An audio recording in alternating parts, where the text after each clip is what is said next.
જય જય ગરવી ગુજરાત મિત્રો, આજે આપણે જે ખાનગી શાળાઓ છે એમાં સારું શિક્ષણ મેળવવા માટે આરટી રાઇટ ટુ એજ્યુકેશન કાયદો જે બનાવેલ છે એ અનુસંધાનમાં પહેલા ધોરણમાં પ્રવેશ મેળવી શકાય એના માટે ખાસ આપણે દર વર્ષે ડીઓ કચેરી મારફતે શિક્ષણ વિભાગ મારફતે અરજીઓ મંગાવવામાં આવે છે.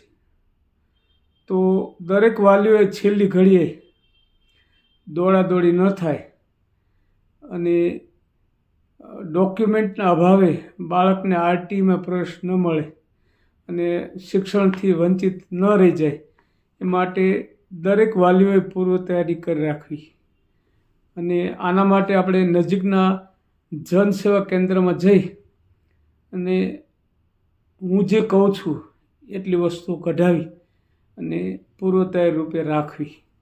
તો મિત્રો, આરટી પ્રવેશ માટે જરૂરી દસ્તાવેજો જે તૈયાર રાખવાના છે એની આપણે વાત કરીએ તો આરટી પ્રવેશ માટે બાળકનો જન્મનો દાખલો, ત્યાર પછી પહેલા ધોરણમાં પ્રવેશ મેળવવાનો હોય તો 2 મે 2018થી 2019 દરમિયાન એનો જન્મ થયેલો હોવો જોઈએ.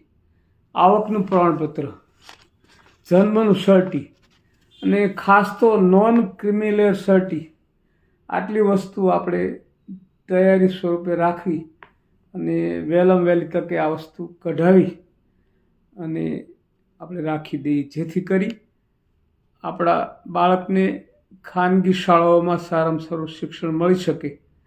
અને એના માટેની આ પૂર્વ તૈયારી છે. આપણું બાળક સારા શિક્ષણથી વંચિત ન રહી જાય એના માટે મિત્રો આપણે આટલું કરીએ અને દરેક વાલીઓમાં જાગૃતતા આવે એવી અપેક્ષા સાથે જય જય ગરવી ગુજરાત.